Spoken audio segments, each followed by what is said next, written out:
মেধা ভালো না হলে 40 দিন ফজরের পর সন্তানকে 2টি খাবার খাওয়ান, এর ফলাফল দেখলে আপনি নিজেই অবাক হয়ে যাবেন। আপনি নিজেই বুঝতে পারবেন যে এই 2টি খাবার আপনার সন্তানের মেধা বাড়ানোর ক্ষেত্রে কতটা গুরুত্বপূর্ণ ভূমিকা পালন করছে।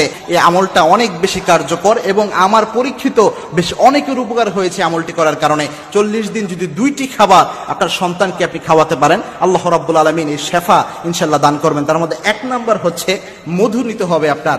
মধু কিন্তু অন্যান্য খাবারের মতো খাবার নয়, মধুর যে বিশেষত্ব রয়েছে এটা রাসূলুল্লাহ সাল্লাল্লাহু আলাইহি ওয়াসাল্লামের হাদিসে জানিয়েছেন এবং কি আল্লাহর হাবিব সাল্লাল্লাহু আলাইহি ওয়াসাল্লাম জানিয়েছেন, আলাইকুম বিশিফাইন, 2টা জিনিসের মধ্যে আল্লাহ রাব্বুল আলামিন তোমাদের জন্য শেফা রেখেছেন।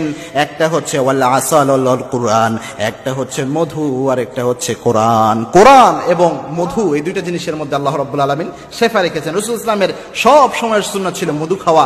2 নাম্বার যে খাবার, সেই খাবারটা হচ্ছে কালো জিরা। এই কালো জিরার ব্যাপারে রাসূলুল্লাহ সাল্লাল্লাহু আলাইহি ওয়াসাল্লাম হাদিস জানিয়েছেন, মুসলিম শরীফে বর্ণনা এসেছে, আল্লাহর হাবিব সাল্লাল্লাহু আলাইহি ওয়াসাল্লাম জানিয়েছেন, মৃত্যু ছাড়া যাবতীয় সকল রোগের ওষুধের ক্ষেত্রে কাজ করে হচ্ছে কালো জিরা।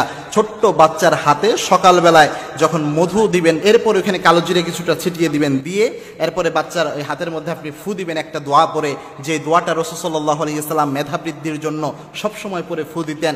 একদিন ইবনে আব্বাস রাদিয়াল্লাহু তাআলা আনহু আল্লাহর হাবিব সাল্লাল্লাহু আলাইহি ওয়াসাল্লামের কাছে দোয়া নিতে আসলেন। বুখারী শরীফে হাদিসটা এসেছে, বুখারী শরীফের 143 নম্বর হাদিস। আল্লাহর হাবিব সাল্লাল্লাহু আলাইহি ওয়াসাল্লাম ইবনে আব্বাস রাদিয়াল্লাহু তাআলা আনহুর মাথায় হাত দিলেন, মাথায় হাত দিয়ে বিশ্বনবী দোয়া করলেন, আল্লাহুম্মা ফাক্কিহহু ফিদ্দীন ওয়া আল্লিমহু তাওয়ীল। বিশ্বনবী